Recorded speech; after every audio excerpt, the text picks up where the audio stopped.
The mountains here are really magnificent. They're very rocky, very, very steep indeed. The light is just catching on some of the sort of horizontal strata of stone. And there's a lovely little island in the loch which looks like some sort of a little prehistoric bird floating across there. The sun's just caught the stones on the front, which are almost like small cliffs, and it's also lighting up the trees a little bit. When there's no sun there, there's very little texture on that part of the landscape, and it just brings out a bit of the texture. It looks rather flat otherwise. At the moment it looks absolutely wonderful. It's just coming out nicely. Because they really are amazing mountains. They're quite high, and yet they're rising up quite steeply from the loch.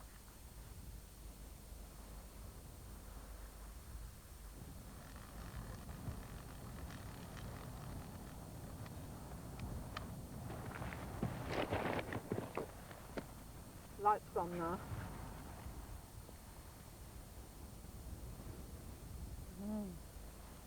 Landscape has all sorts of things as far as I'm concerned. It is, of course, very beautiful in many ways, but that isn't all that it is. I feel in many ways landscape can be quite threatening. I'm quite often frightened out in the landscape, and it's often quite simply indifferent. And I'm interested in all those different aspects. In the last decade, Godwin has collaborated on 9 books, giving her own individual impression of different areas of Britain.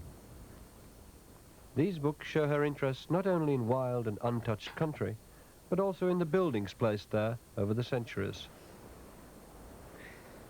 It's Loch Assynt here, and the castle is Ardbreck Castle. It's an old ruined castle where I think many a bloody battle was fought. Lots of people come and see it. It's a great tourist attraction. The country around it is very wild and very bleak, and I want to get that feeling across, this castle being in the centre of this extremely wild country, which looks like the original recipe for camouflage, mainly sort of very subtle browns, mostly browns and greens, mottled country. It's nearly the middle of June.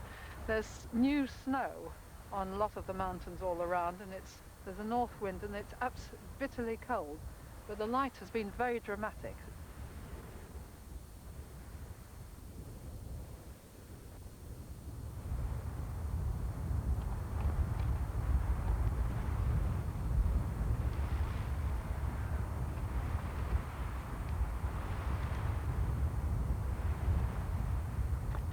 Apart from the castle, there's all these ancient burial mounds up the top.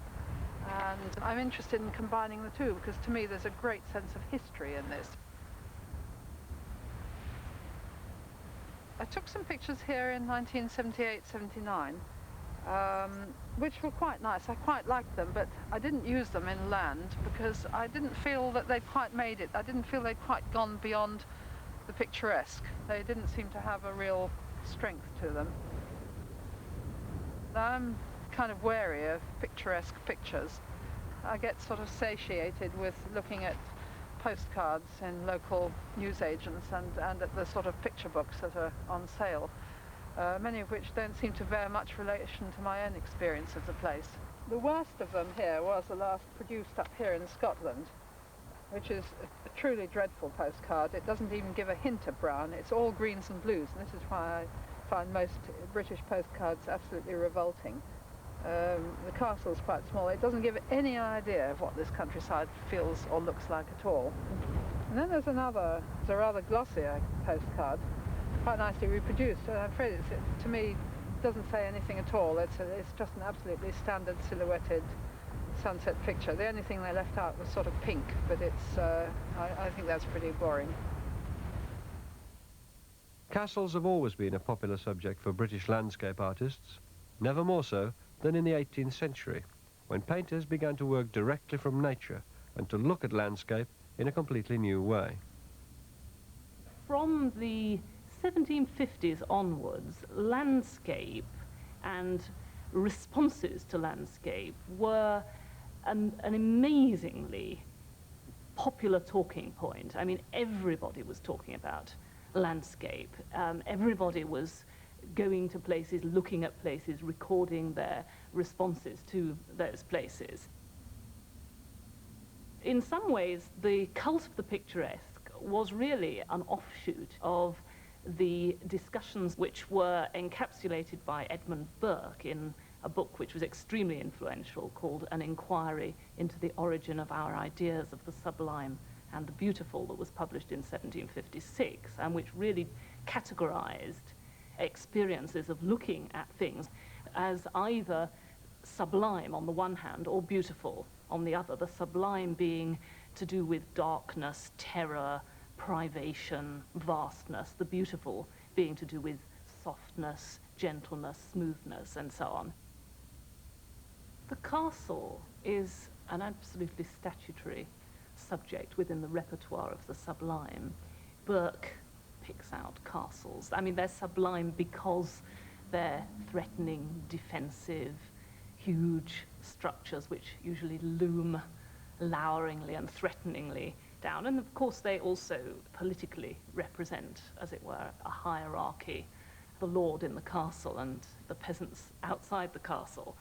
So that there are lots and lots and lots of paintings of castles, particularly during the Romantic period. Clearly, the picturesque does survive in the presentations of picture postcards, and it's quite interesting, I think, how views that were coined in the 19th century by travelling artists reappear in colour photographs that are sold in newsagents and shops in places of tourist attraction. The problem for me about these picturesque pictures, and which proliferate all over the place, they are a sort of blanket. They're almost like a very soft, warm blanket of sentiment which covers everybody's idea about the countryside. And it seems that on the whole people like to look at books of the whole of Britain. That's what sells. There's always a new book of pictures of the whole of Britain glorifying the countryside. And I think that individually some of those pictures are very attractive and very charming, but taken en masse they make me feel slightly as if I've had too much cream. And I think what it does is it idealizes the countryside in a very unreal way. And I am wary again of all these country parks springing up all over the place, so that people are let out into the country, but they don't really experience the country. There are sort of nice benches and loos and everything everywhere, and they don't really experience the country, and they don't really understand the problems of the countryside. And so there's more and more polarization between people who live in big cities and people who live in the country, because some of the big city people, like myself, live in the centre of London. I like to know these spaces are still here. But one can become very unrealistic when one starts saying, well, you know, they shouldn't spoil this area with a fish factory or various other things which the local people need in order to survive. Because if there's nothing at all for people to do, the only population in this sort of area will be services for hotels, and that is totally unreal.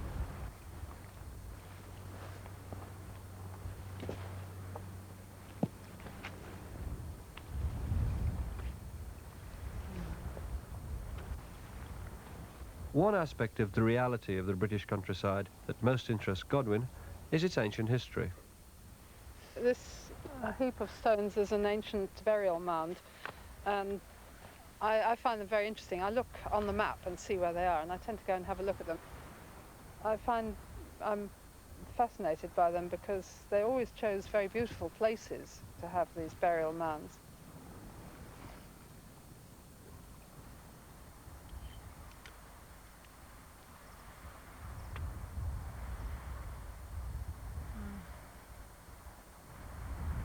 Yeah, I was rather unaware of burial mounds for a long time when I first started doing landscape work, but I gradually got very interested. Of course, I photographed Avebury and Wayland's Smithy, and there are quite a number of burial mounds there, and I gradually came to recognize these mounds, so that every time I looked at a bump in the ground I'd wonder whether it might be an ancient cairn, and very often they are. And somehow looking at one like this makes me think of how many there are all over the country. Stonehenge isn't a cairn, but that's also a prehistoric monument, and we have so many of them in this country, and I find them quite mysterious and very, very evocative. I get a great sense of history through these stones.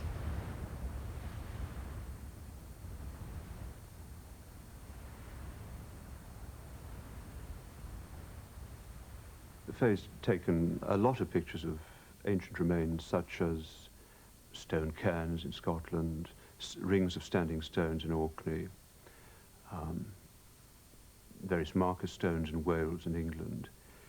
Now, the great recorders of ancient monuments, going back to the Romantic period, show them as very substantial things indeed, serious pieces of architecture.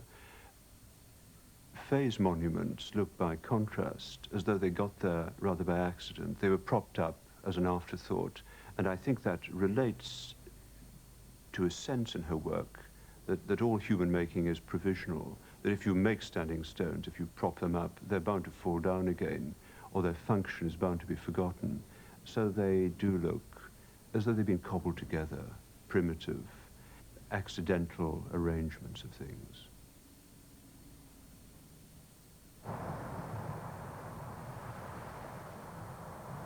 This is the Assynt area in Sutherland. It's an extraordinarily sad part of the world as far as I'm concerned.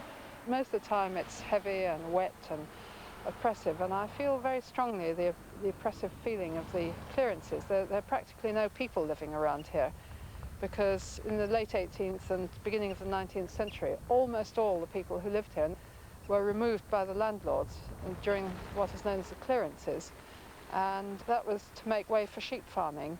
So the sheep were much more important than the people. And the savagery with which the people were removed is quite extraordinary. I mean, they were literally physically thrown out of their houses. The houses were knocked to the ground, all their furniture and roofs and so on were burnt. And if they were found sheltering anywhere, they were immediately evicted. And in the end, vast numbers of them emigrated.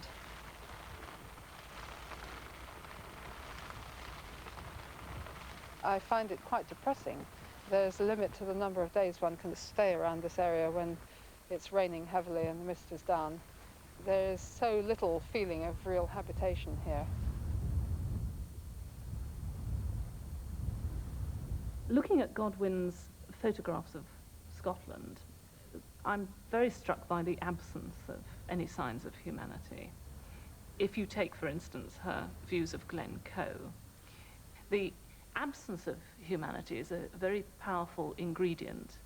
If you think about Glencoe as the location of the 1691 massacre of the MacDonalds, the absence of humanity, that absence fills the whole image with pathos, which is reinforced, I think, by these stripes, almost sort of striations, dark and light, as the eye traverses across sheets of water and areas of moorland. Now, what characterises Copley Fielding's and other mid-19th century views of Scotland is a very secure, reassuring, inhabited, humanised quality. And if you take, for instance, his Rannoch Moor, done in 1854, it's full of peasants, of people on horseback. It gives a reassuring air of everything being all right, and of a productive landscape, a landscape that is supporting its community. This sort of imagery is produced, of course, for a London, southern, urban market at a time when, in fact, I mean, all sorts of things were going on in Scotland, like the clearances and so on, which people in London ought to have been worried about and weren't worried about. And really, Fay's photographs are terribly powerful because they are empty.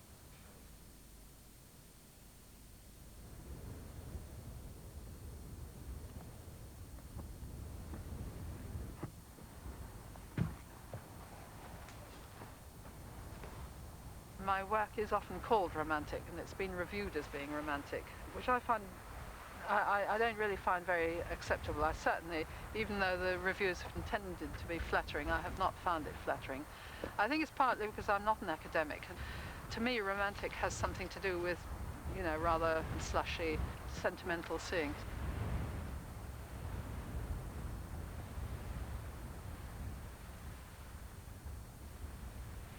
Fay Godwin's pictures look at first sight to be very romantic. The romantic elements in them are distant hills. That's very important. Secondly, cloudscapes, mists, that sort of thing. But against every romantic element, she puts a practical element. A moorland scene will have a pathway across the foreground, fences, stone walls, gates, even stones in the foreground. So there's in her work both a sense of distance and vastness, and then in the foreground of what is portable, things which might be picked up, or things which might be used. So that the two senses then in Fay's work of romanticism, which is always offset against something which is practical, analytical, commonplace.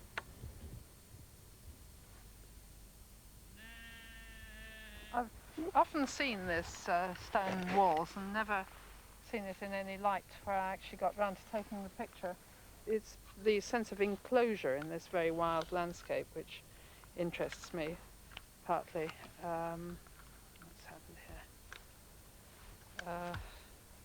There are so many different enclosures in this picture, with the fences and quite a number of gates, and I find that very interesting. Endless fences, and then the telegraph poles going straight through the landscape, and of course beyond that is rather lovely sea. It's difficult to say exactly where one wants to take pictures. I think if one could say it exactly, one would be writing and not being a photographer. But and I find that if I take things too consciously for any particular reason, it doesn't necessarily work. I think that very often the picture that one takes instinctively is the one that really works, and for some reason those walls have got a very strong pull as far as I'm concerned.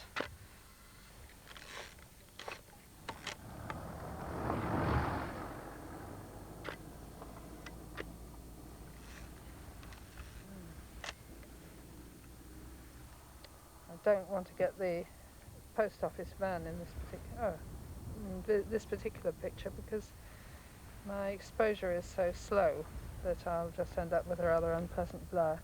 It's gone out of the picture now.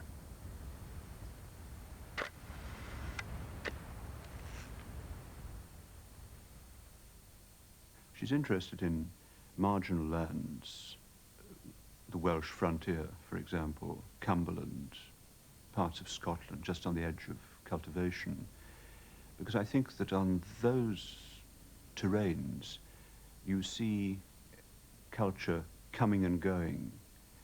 It's been there and it's beginning to withdraw. Its best efforts have been slightly scuppered, set at naught. They've been torn a bit by the wind and weather. It's the place where the pendulum swings, where the movement of culture and nature is most clearly evident. She likes to set them in balance, see the one against the other, see them in relation. That's the thing, the relationship between the two. I was driving nearby where I'd taken these pictures of the walls yesterday evening and decided to have another look. Yesterday evening was absolutely beautiful, late afternoon sunshine, as still as could be. And now it's a totally different scene. There weren't very many sheep around yesterday. It's very dull light, but I still find the shapes of the wall and the fences very interesting.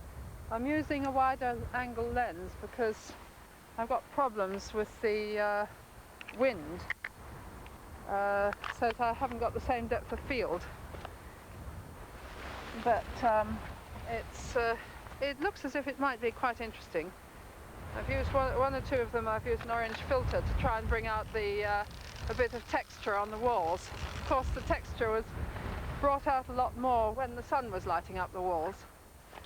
It's not quite so good in this rather dull light, but it may work all the same.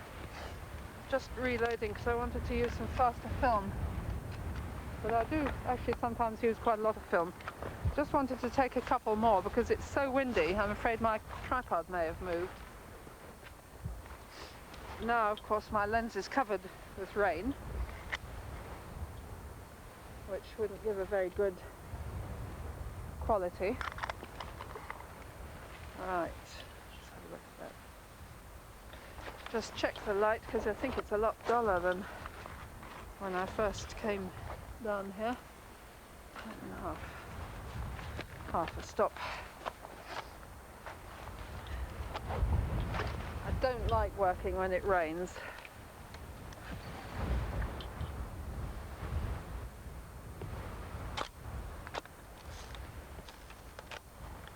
I think that probably there's not much point in going on. The light is getting worse by the moment, and if I'm going to get a picture, I'd have got it by now. So I think I'll give up and call it a day.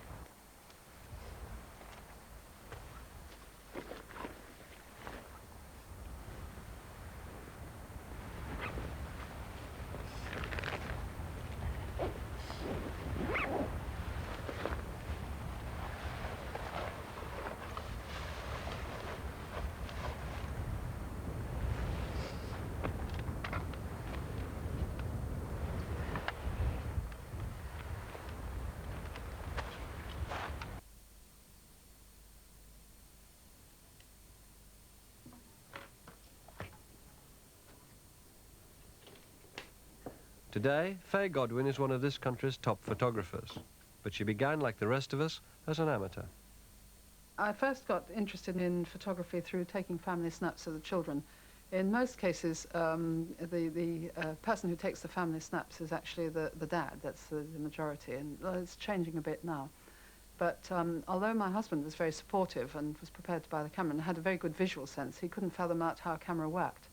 And I seemed to understand instinctively. And I got very excited about photography.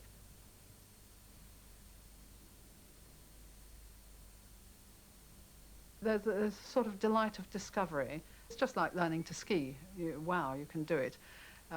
It's a long time before you realize that the issues are far more complicated than just actually producing a photograph. But it's great fun. I mean, photographs like the leaping dog and my children leaping around. And I put together a book of a family who lived across the road. They had asked if I would photograph their children, and they weren't very well off. So I said, rather than charge them anything, I would do it if I could come in any time. And I put together, over a period of a year, a whole book, a whole album about that family, which I really was very, very pleased with. I had a great deal of trouble finding anywhere to learn about photography. It was totally isolated in those days. There were no galleries to go and look at. I couldn't find any other photographers. I couldn't find out how to learn to process. I had terrible, terrible problems, technical problems. And if only there had been workshops available then, as they are now, I think I would have saved myself an awful lot of pain and grief. Have you all got tripods? No. You haven't? Oh. Oh, yes, it is. Yeah. Is it the next one down? It obviously, yes. Mine's light orange, as yours obviously dark orange. Godwin is now very committed to helping amateur photographers avoid the pitfalls she encountered. Here she's tutoring a workshop run by the Photographer's Place in the Derbyshire Peak District, a traditional haunt of landscape artists. That's why I've had a bit of a problem, not knowing what to do with it. No, because I think the light's reasonably clear today, I would say. I wanted to know how to expose this view. I've got a red filter, right, so that Yes. I want to get the You've got the two sky. filters on there. Aren't you going to get vignetting? You are. Ah, yes, that's a Get good all point. the corners Good point. cutting off. Not a good idea to use more than one at a time. The red filter will give you a very, very dramatic looking sky. That's what you're after, is it? Yes, that's right, so that you can see, so the clouds will stand out. They certainly will. Yes. I'll see what you're doing before we discuss the exposure, because I get a far more better idea. what I wanted. That's a very difficult shot to take, isn't it? Yes, because you've got that, Yes. that skyline. Yes. To, I think in lots of cases the workshops simply enlarge their perspectives, their ability to enjoy photography in general, their own work and possibly other people's work. It just enlarges the whole photographic understanding. What I would also then suggest is that the rock is very interesting. Have you thought of trying to cut out the sky altogether out of it? Because then you get into a different area where you haven't got that problem. yes, but also it's You, if you look at it as a composition, want it's the working sky. from the top downwards. You get that lovely feeling Yes. coming down. I don't know if I want it that abstract. I find very few people who have absolutely nothing to say. I find nearly always there's something there. But quite a lot has to do with commitment. I mean, if somebody says they are definitely going to become a photographer and show a certain amount of energy, I tend to assume that they are going to become a photographer. In about 1970, my marriage broke up, and by this time I was really obsessed with photography and very interested in it. And so I decided to see whether I could do it professionally. So I had a little leaflet printed up. The leaflet was of my best portraits, and I sent it to anybody whose address I could get. And it did bring in quite a bit of work. Most of the portraits I've done professionally have been of writers. That's because I have always loved reading, and I've been a bookworm since I used to read under the blankets from the age of about 4 onwards. So that in a sense, perhaps the portraits of writers is a kind of homage to writers. I don't go with any clear idea of how I'm going to photograph the writer. What I'm looking for is to get a photograph that really makes me feel the person does look like him or herself. I'm not trying to use them as a graphic device, which may mean that in some cases the portraits are quieter than they might be. It's very easy to make exciting shapes, but I feel that sometimes the personality may be sacrificed. In 1976, my husband, from whom I was separated, died. I was left with no money because even now, over 10 years later, his estate has not been sorted out. So I had to support my children single-handed. And at that point, I was diagnosed as having very serious cancer. So life was pretty bleak at that stage, and I wasn't given very much hope. And I decided that somehow or other there was no way that I could afford to kick the bucket as well. And I had been doing a lot of work in factories before then, trying to show to some extent the conditions in which people were working, the appalling conditions. And as it happened, just before I was ill, both Ted Hughes and John Fowles had invited me to do books with them. And I decided to pick up on both of those. Well, I knew I wanted to do both, but I decided to do both in the same year because I needed money desperately. And and I also didn't want to do any more work in lousy conditions in factories. I decided to spend as much time out of doors and walking as I possibly could. Ted Hughes had suggested I visit the Calder Valley, and I went up to Yorkshire and saw this vast industrial landscape, the moors with little mill towns all over, and that was a real eye-opener. This was when I really got interested in landscape. Also, there was all the remains of the old industrial past, which really interested me. All the mills were just at the point of closing down, but they were still there. Since then, many of them have gone, so already a lot of the pictures that I've taken are of mills which are simply not there anymore. When I worked with Ted Hughes, he wrote some of the poems with a bearing on the photographs I'd taken, and then the poems would spark off more ideas for new photographs for me to take. So it was a very reciprocal book. Opened a huge light. Wind shepherds play the reeds of desolation. Dragged out of the furnace, they rose and staggered some way. It was God they knew. Now hills bear them through visions, from emptiness to brighter emptiness, with music and with silence. Startled people look up with sheep's heads, then go on eating. I took landscapes to try and give an idea of that very black. To me, it felt like a black area, though I find it very beautiful. But in retrospect, I think part of the blackness was my own personal problems of being very ill at the time. Because going back there now, I no longer find it black. She acknowledges the fragility and frailty of human making, and I think that's what audiences recognize about her. It's, on the one hand, romantic photography. On the other hand, it shows that human making is subject to all sorts of accidents. It's certainly going to pass. After being ill, I think that I concentrated more on landscape. In a sense, all the natural things became incredibly important, because after having excellent orthodox treatment, I decided to take alternative and complementary, which were very natural methods, and I went on very sparse vegetarian diets, and somehow the natural world became even more important and valuable to me. It already was, but it was even more so, and I had this instinct that it would pull me through.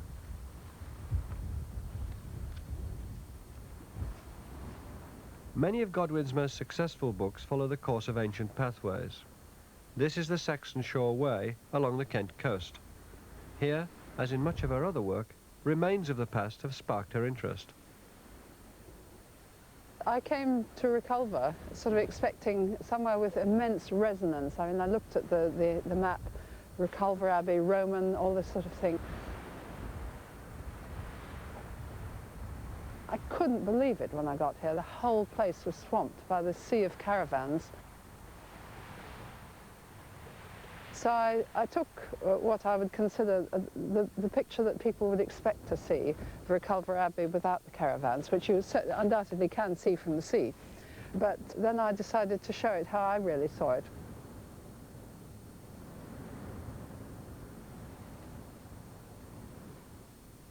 There was a sort of very interesting sequel to that picture. When the exhibition was shown in Northumberland last year, there was a reception at the preview, and there were two Saxon experts, and they came up and really had a go at me. I was really pilloried, and they said, "How dare you show our Saxon heritage in such a light?" And to me, this is extraordinary. It really shows what a lot of British people think about photography. So those picture colour books that sell in such vast quantities are really what people want to see. They don't want to see what the planners and so on have actually allowed to happen. I think that what she's doing there is something that is very much in line with what some 19th century artists did, which was to take a revered object of antiquity, something that was of recognized antiquarian status, but see it as it is today. So that an artist like Thomas Shotter-Boys, for instance, portrays the Tour Saint-Jacques in Paris, but in order to get to the Tour Saint-Jacques, you've got to traverse a very messy, contradictory set of images in the foreground, including people selling things and the entrance to a school and old buildings and so on. And you simply see the Abbey Tower through these and behind these. And I think that Fay Godwin appears in this to be very interested in how antiquity is experienced today. And she therefore sets up a very effective series of binary oppositions. You've got the secular and the religious, the old and the new, the inhabited and the uninhabited. And you've got Reculver Abbey, after all, a distinguished place where people lived and worked, and is now empty, and people are now living and working in caravans, the permanent and the temporary. And those oppositions, I think, they don't destroy the Abbey at all. I mean, what they do is enable the viewer, it seems to me, to appreciate how it is we read and understand these kinds of images in our own everyday lives. Remains of old defences along the Kent coast have also a fascination for Godwin.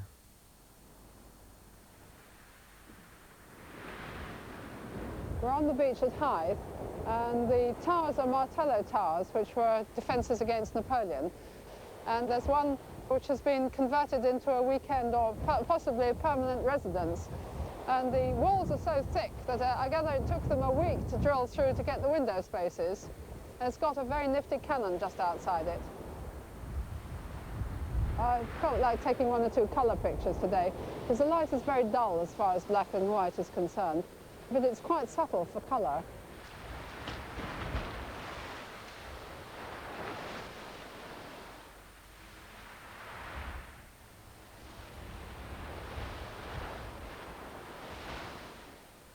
Godwin's photographs of obsolete defence installations are full of pathos, I think. They're objects which no longer have a function, but which once did have a significance, a meaning, which have now lost that meaning and are therefore, I think, extremely nostalgic and extremely poignant.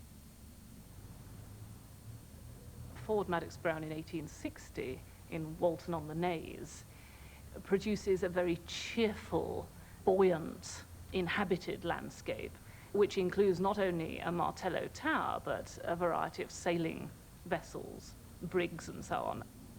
And it is a very nationalistic painting. The Union Jack flies from the top of the Martello Tower.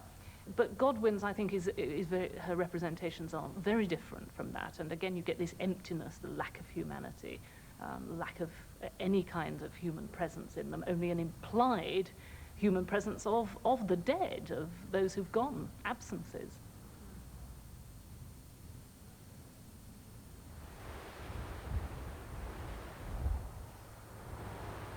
It's a pillbox, presumably from the Second World War. It's a lookout post, machine gun post, anything like that. Most of these things have never been used and will never be used, as I hope most of the present defence installations we have. And they just become obsolete so fast. We've got them littered all over the country, right from the farthest northernmost point of Scotland right down to the very south. Everywhere you'll find these old bits of defence works. This pillbox is on the Royal Military Canal, and it was built to keep Napoleon's army out, which makes me chuckle because Napoleon's armies had recently crossed the whole of the Rhine. This is just a little ditch a few feet across. But I think at the time it was built, it probably cost the exchequer almost as much as nuclear defence is costing us now. And I expect that the nuclear defence will turn out to be just as big a folly as this canal.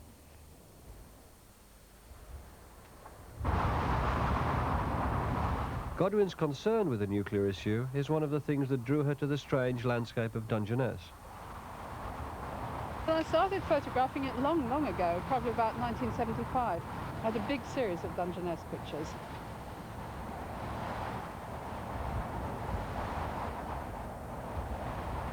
I found it totally surreal. It's an extraordinary power station and all these little caravans and all sorts of strange bits of radar around. So it's very peculiar, though, these little railway carriage dwellings, some of which are beautifully kept. They're kept in great state of repair, very beautifully painted. And there are all these little shacks, which are very much treasured places. There's all sorts of incongruities like that. People sheltering on their windbreaks on the beach, almost looking as if they're sheltering from the power station.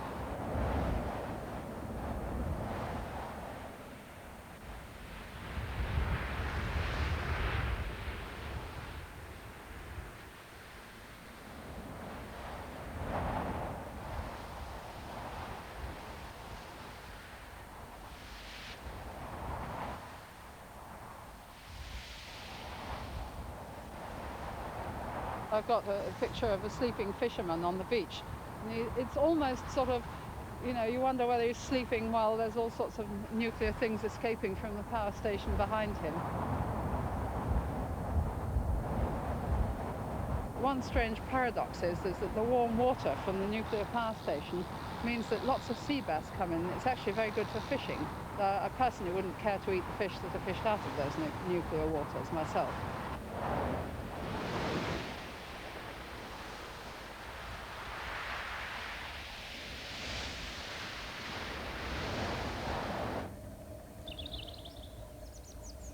At Cliff Lagoon, on the Thames estuary, Godwin finds a compelling subject in another aspect of modern technology. I first took this picture of the rotting car about 4 years ago. Nice summer's day. In fact, I came here several times. I was very interested in the car, and someone had managed to fling a bicycle tyre around the open boot handle, and I found it quite amusing. Obviously, somebody had been having fun with it.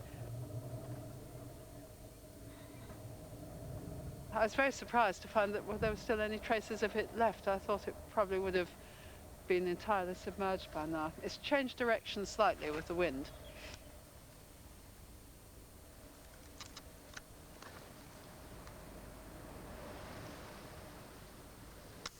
I have taken a colour negative picture of it because the colour of the water is absolutely marvellous. I hope it looks like that. And it's quite interesting to mark the passing of time that way with a photograph. It's quite amusing. Of course, it's deteriorated a great deal since then, but in a very interesting way. I mean, see all its insides exposed and all the wiring and so on.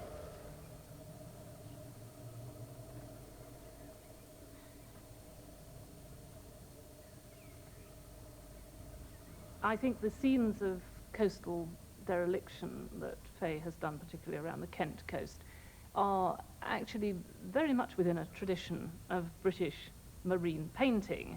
There is a formal interest in the kinds of structures, visual structures that these things produce, creating tensions between smooth expanses of water and sharp, jabbing, stabbing, metallic or wooden forms that project into those smooth areas.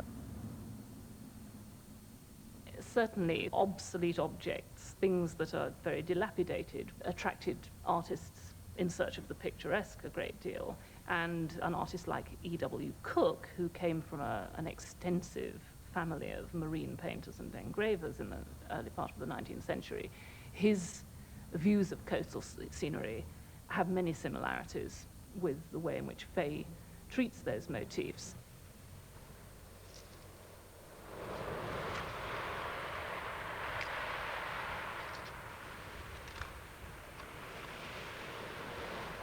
In one of her most recent projects, Godwin has been photographing the area around Dover for a conservation group, the Council for the Protection of Rural England. They asked me if I would photograph the area that's threatened by the Channel Tunnel. I had mixed feelings about this because my first reaction is, well, why shouldn't there be a Channel Tunnel? But as time has gone on and I've started reading about it, I've become more and more convinced that it's an absolutely disastrous mistake. The Channel Tunnel group are considering dumping all the spoil from the tunnel at the foot of Shakespeare Cliff. And nobody knows what that's going to do to the ecology of the sea around here. And all the beaches up and down may affect them very, very seriously. This is the first time I've become directly involved in a scheme such as this. But I really felt it's going to ruin a great deal of the countryside. It's going to bring too much industry to the southeast. I think it's probably unnecessary anyway. It's going to concentrate far too much traffic into this narrow corner of the country and lose a great deal of very beautiful landscape.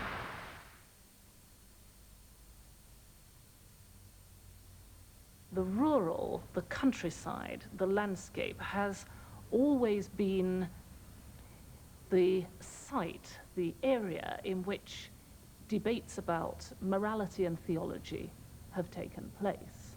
After all, the man and woman were expelled from the Garden of Eden. Adam and Eve were expelled from their paradise, and we live in a fallen world. And certainly, I mean, in the 18th and 19th centuries, there are enormously important, significant moral debates about which center on landscape and nature and human beings' relationship to that nature. And I think one of the very interesting manifestations of 20th century interest in environmental problems is the way in which landscape is again very much a focus for a discussion about the environment and so on.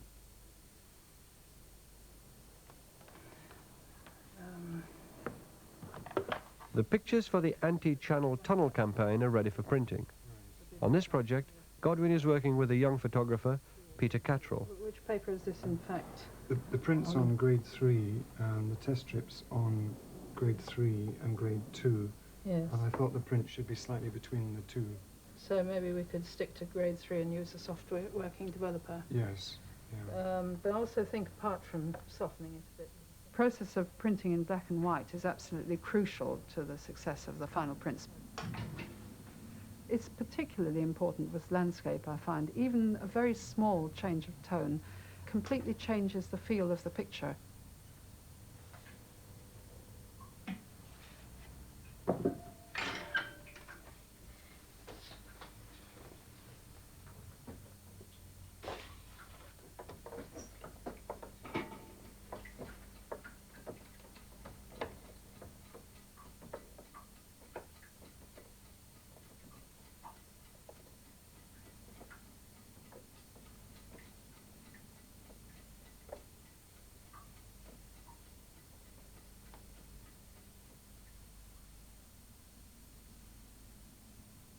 With Land, a summation of her best landscape work, for the first time Godwin was free to select and order the photographs exactly as she wished.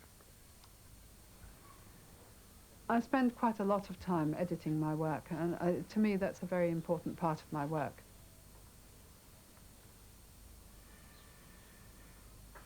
Land was the first time I was able to sequence the pictures on their own. It's a collection of many different series, including the books and some series that I did where there weren't any books. And I decided that somehow or other, I didn't want it just to be an encyclopedia of my best pictures. I decided I wanted some kind of a sequence, even if it's quite elliptical. And I had a very interesting time putting it together. It took me a long time to put together, but I found it very satisfying. Of course, photography is a major medium for art.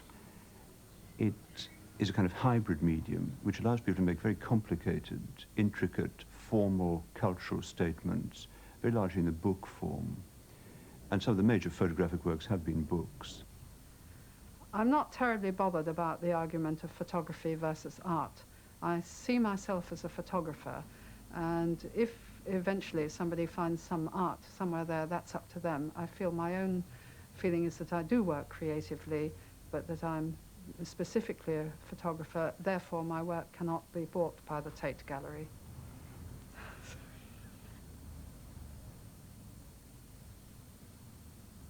Her summary of Britain in the 1980s is of a country which has fallen apart, which has been badly treated, misused, brutalized, but which I think is going to recover from it, not in any cultural sense. It might turn simply into wild nature. She shows it as kind of layering of ancient cultures. The latest one made up of wrecked motor cars and bits of barbed wire, but that too is going back the way of Roman forts, Saxon abbeys, Norman castles, and all the rest of it. It's returning to nature.